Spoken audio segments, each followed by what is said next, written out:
Hello student, मैं हूँ Rita Jain. Government GSG PG college Palod में गेस्ट लेक्चरर हूँ। और आज का जो मेरा लेक्चर है वो एमकॉम 4 सेमेस्टर के लिए है, जिसमें मेरा सब्जेक्ट है इंटरनेशनल मार्केटिंग, अंतर्राष्ट्रीय व्यापार, जिसमें मैं आपको आज बताऊंगी यूनिट 5 का।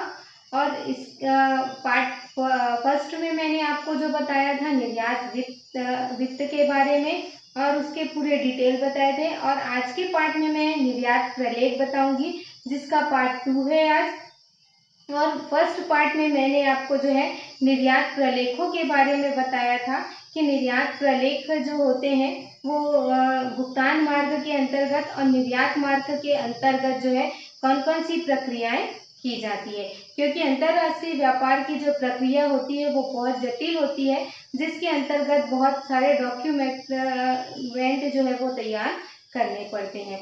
तो आज के लेक्चर में मैं आपको बताऊंगी निर्यात प्रलेखों का जो वर्गीकरण किया गया है, उसमें 4 प्रकार के जो है प्रलेख तैयार किए गए हैं, जिसमें पहला प्रलेख मैंने आपको वाणिज्यिक प्रलेख बताया था। इसको मैं आपको आज डील में बताऊंगी कि वाणिज्यिक प्रलेख के अंतर्गत कौन कौन से जो है तैयार किए जाते हैं प्रलेख, वो मैं आपको बताऊंगी। तो सबसे पहले समझते हैं कि ये वाणिज्यिक प्रलेख क्या होता है। तो वाणिज्यिक प्रलेख जो होता है वो प्रलेख है जिसमें जो है निर्यातक और आयातक उनको अपने जो है वैधानिक और अन्य जो है उत्तरदायित्व है उसको पूरा करने के लिए जो तैयार करने होते हैं, मतलब निर्यातक और आयातक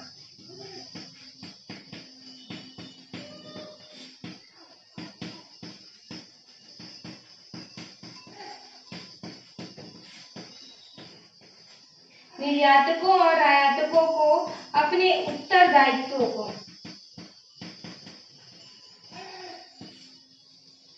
एवं व्यापारिक प्रक्रियाओं को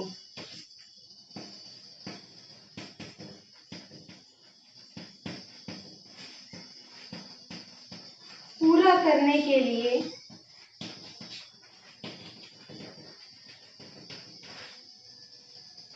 व्यापारिक प्रक्रियाओं को पूरा करने के लिए जो है तैयार करने होते हैं। तो इनका प्रयोग जो है निर्यातक से जो है आयातक को माल का स्वामित्व का हस्तांतरण करने और माल का भुगतान प्राप्त करने के लिए जो है किया जाता है। ध्यान देंगे, इनका प्रयोग किसके लिए किया जाता है? निर्यातक से आयातक को जो है माल का स्वामित्व का हस्तांतरण और आयातक के द्वारा क्या होगा, मूल्य का भुगतान किया जाएगा माल का, तो उसको प्राप्त करने के लिए किया जाता है। यहाँ पर ध्यान देने योग्य बात यही है कि विदेशी व्यापार में जो है माल के स्वामित्व का हस्तांतरण और मूल्य का भुगतान दोनों ही किसके जरिए होता है? बैंकों के जरिए होता है। मैंने आपको उसके पहले के पार्ट 1 में बताया था कि भुगतान का मार्ग कैसे होता है, निर्यातक का बैंक और आयातक का बैंक के द्वारा जो है किया जाता है। तो बैंक जो है अपना जितना व्यवहार करती है वो किसके माध्यम से करती है? डॉक्यूमेंट के माध्यम से करती है। उनका जो डॉक्यूमेंट होता है वही सब कुछ कहता है। जैसे व्यक्ति जो कह दिया वो बात हो जाती है, उसी प्रकार से जो डॉक्यूमेंट है, जो डॉक्यूमेंट ने जो कहा है, डॉक्यूमेंट ने जो बात लिखी है उसी को क्या किया जाता है, माना जाता है। माल को जो है भौतिक रूप से उसका जो है मूल्यांकन नहीं किया जाता। माल को ना देख के किसको देखा जाता है? डॉक्यूमेंट को देखा जाता है। तो इसलिए ये जरूरी है कि आपके जो सारे प्रलेख हैं वो किस तरीके से होना चाहिए? सावधानी पूर्ण तरीके से बनाया हुआ होना चाहिए। अगर उसमें कोई भी मिस्टेक हो गई तो इसमें नुकसान जो है निर्यातक और आयातक का होता है। तो इसलिए जो भी डॉक्यूमेंट तैयार किया जा रहा है बहुत ही सावधानी पूर्ण तरीके से और सही ढंग से क्या किया जाना चाहिए? तैयार किया जाना चाहिए। तो जो वाणिज्यिक प्रलेख है उसके अंतर्गत कौन कौन से प्रलेख आते हैं? तो सबसे पहला प्रलेख आता है आदेश।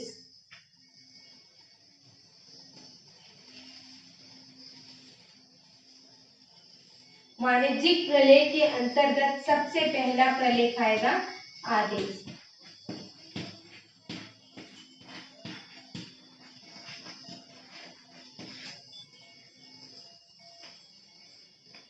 देखिए ऑर्डर जो होता है, आदेश जो होता है, उसमें ज्यादा कोई अंतर नहीं है।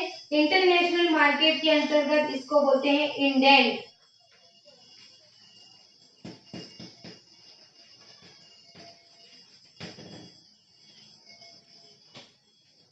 जब जो है आयातक क्या करता है, डायरेक्ट जो है निर्यातक को माल भेजने को कहता है, तो हम इसको क्या कहते हैं, आदेश कहते हैं। लेकिन यदि वो आदेश को जो है किसी एजेंट के जरिए भेजे, तो उसको क्या कहते हैं, इंडेंट कहते हैं। ठीक है, आदेश और इंडेंट दोनों में क्या अंतर है। जब आयातक जो है डायरेक्ट निर्यातक को क्या करता है, माल भेजने के लिए कहता है, तो उसको बोलेंगे ऑर्डर। और जो है वही आदेश जो है वो एजेंट के थ्रू जा रहा है, तो वो क्या कहलाएगा, इंडेंट कहलाता है। तो आयातक जो है माल के आयात का जो है आदेश और उसके माल की क्वालिटी, माल के मूल्य और निर्यातक की ख्याति, भुगतान की सुपुर्दगी की शर्तों पर विचार करके देता है। क्योंकि जब माल का आदेश दिया जा रहा हो, तो उसमें बहुत सारी चीजों का क्या करना पड़ता है, ध्यान रखना पड़ता है। क्योंकि जब आदेश दिया जा रहा हो, तो उसमें कौन कौन सी चीजें होनी चाहिए। सबसे पहला तो माल की क्वालिटी,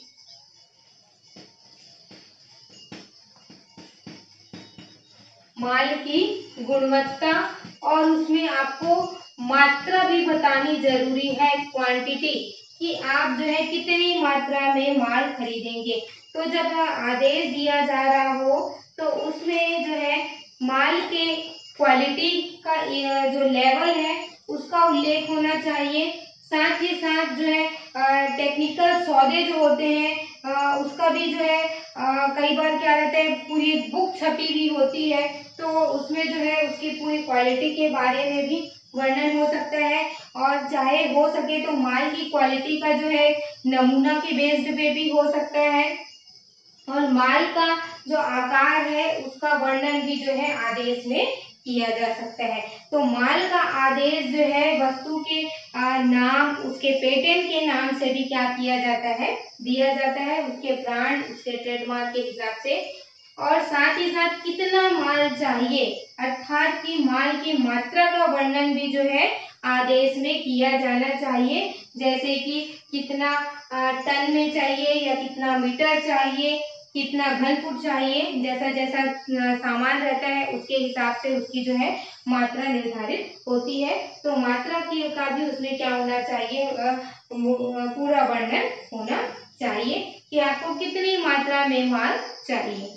इसके बाद मूल्य,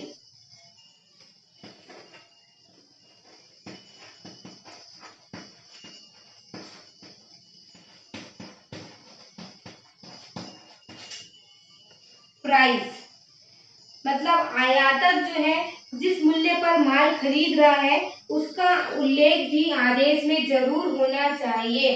क्योंकि दोनों आयातक और निर्यातक दोनों के बीच जो है संबंध है, फिर भी क्या हो सकता है, दोनों में ऊंच नीच हो सकती है। तो अगर कितने ही अच्छे संबंध क्यों ना हो, तो मूल्य का निर्धारण जो है कई बार क्या होता है, निर्यातक पर ही छोड़ देता है। और मूल्य में क्या क्या लागतें शामिल है, ये भी क्या करना चाहिए, स्पष्ट किया जाना चाहिए। तो मूल्य निर्धारण केवल माल की लागत और भाड़ा, बीमा, ये भी मिला के भी हो सकता है। तो माल का जो मूल्य का निर्धारण है, उसकी भी कौन सी रीति है, जैसे लोकल मूल्य पर, या निर्यातक के द्वार मूल्य पर, या फिर जो जहाज में लदाई तक का जो मूल्य है, एफओबी वैल्यू है, फिर जहाज के पास का मूल्य, लागत, बीमा, भाड़ा मूल्य, ये सारी चीजों का भी उसमें क्या करना चाहिए, स्पष्ट उल्लेख होना चाहिए कि इसके जो सारे वो है, उसको कौन वहन करेगा, लागतों को। इसके बाद माल की पैकिंग,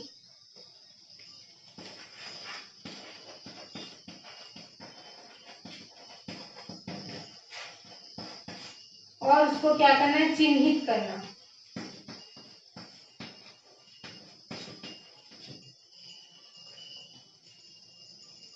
माल को जो है किस प्रकार से पैक किया जाना है, ये भी आदेश में क्या कर देना चाहिए, स्पष्ट कर देना चाहिए।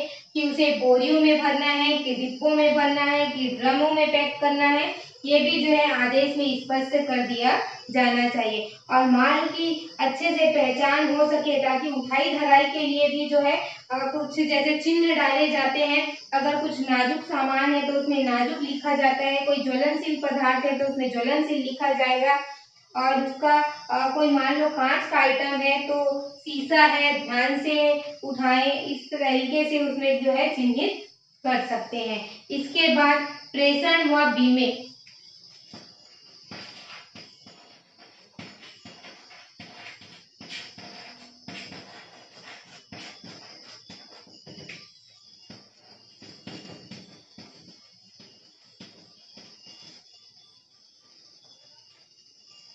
आदेश में ये भी स्पष्ट किया जाना चाहिए कि माल जो है कौन से यातायात के साधनों से भेजा जाना है, जल मार्ग है कि वायु मार्ग है या थल मार्ग है, और इसके साथ ही कौन से ट्रांसपोर्ट कंपनी के जरिए माल जो है वो भेजा जाना है, इसका भी उल्लेख जो है आदेश में किया जाना चाहिए, ताकि जो है स्पष्ट जब निर्देश मिलेगा तभी जो है उसका सही माध्यम का जो है प्रयोग किया जाएगा। तो निर्यात किए जाने वाले सभी माल का बीमा भी कराना क्या है, जरूरी है।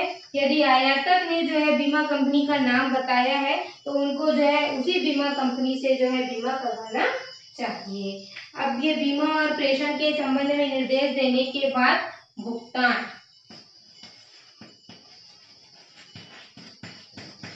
यहाँ पर जो है पेमेंट का जो है माध्यम कि निर्यातक देश जो है आदेश में ये भी स्पष्ट कर देना चाहिए कि भुगतान जो है किस मुद्रा में किया जाएगा। अगर अमेरिका है तो डॉलर में, यूरो में, येन में, और जो भुगतान है प्राय क्या होता है, आयातक के देश की मुद्रा में ही क्या किया जाता है, वसूल किया जाता है। परंतु यदि किसी देश में जो है मुद्रा की कमी है, राजनीतिक कारणों से जो अस्थिरता हो, तो फिर जो है अमेरिकी डॉलर या यूरो में भी उसको क्या कर सकते हैं, तय किया जा सकता है। इसके अलावा जो है पंच निर्णय वाक्य।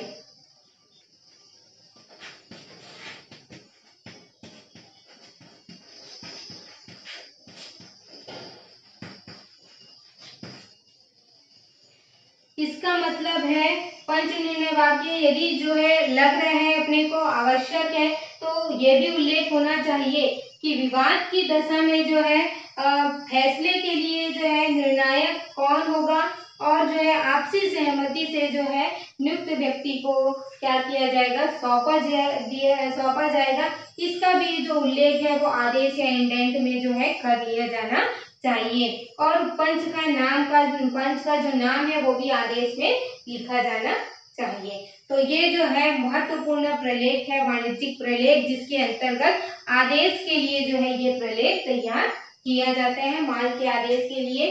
फिर दूसरा जो प्रलेख है वो होता है जहाजी आदेश।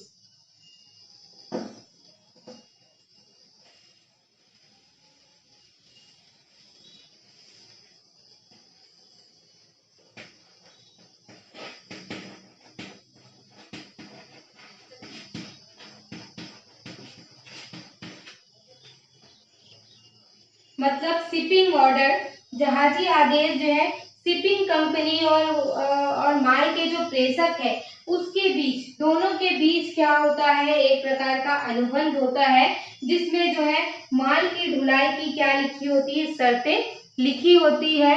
जब जो है जहाजी कंपनी क्या करती है, अपने जहाज के कप्तान को क्या करती है, आदेश देती है कि निर्यातक का जो माल है वो अपने जहाज पर क्या कर ले, लाद ले।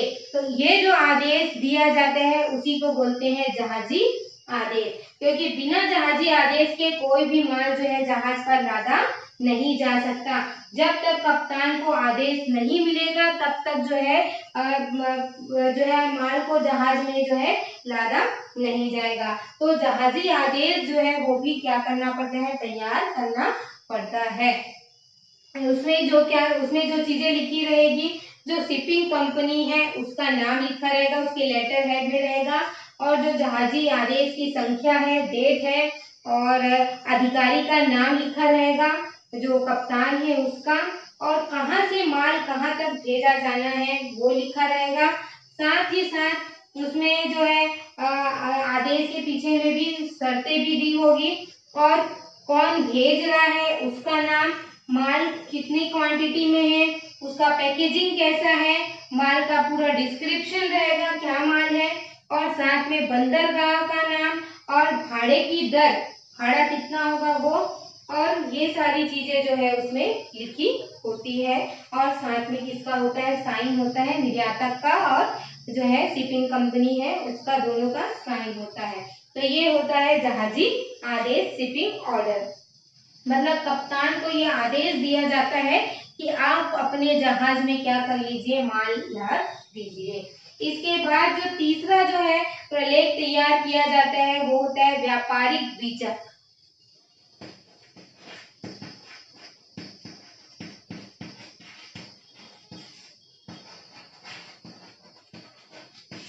ये जो होता है मेन डॉक्यूमेंट है कॉमर्शियल प्रलेखों का, कॉमर्शियल डॉक्यूमेंट का।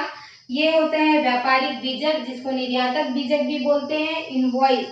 व्यापारिक बीजक जो होता है निर्यात व्यापार का आधारभूत प्रलेख है, जिसमें इसकी आवश्यकता जो है सभी प्रलेखों को तैयार करने के लिए क्या होता है, ये आवश्यक होता है, क्योंकि इसमें जो ब्यौरा दिया जाता है उसमें सारी चीजें होती है। देखिए नोट करते जाइए क्या क्या चीजें होंगी। सबसे पहले माल का विवरण, माल का पूरा क्या रहेगा, उसमें डिस्क्रिप्शन रहेगा कि कौन कौन सा माल भेजा जा रहा है, क्या क्या माल है, क्या चीजें हैं, उसका जो है मूल्य मतलब भाव उसका क्या है वो रहेगा। साथ ही साथ उसमें जो है उसका जो मात्रा है वो रहेगा और उसका कुल मूल्य कितना होगा।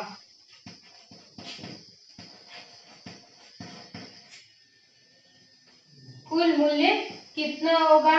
इसके अलावा जो है क्रेता मीन्स की आयातक, आयातक का नाम पता, ये सारी चीजें उसमें होगी। इसके बाद भुगतान, भुगतान से संबंधित शर्तें, और इसके अलावा जो है इसमें पैकेज है उसकी संख्या कितनी है,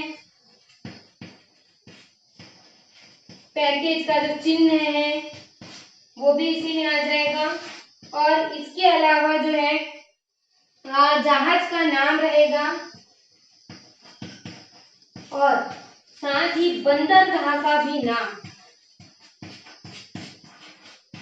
जिस स्थान पर ये जाना है उस बंदरगाह का क्या रहेगा, यहाँ इसमें नाम रहेगा।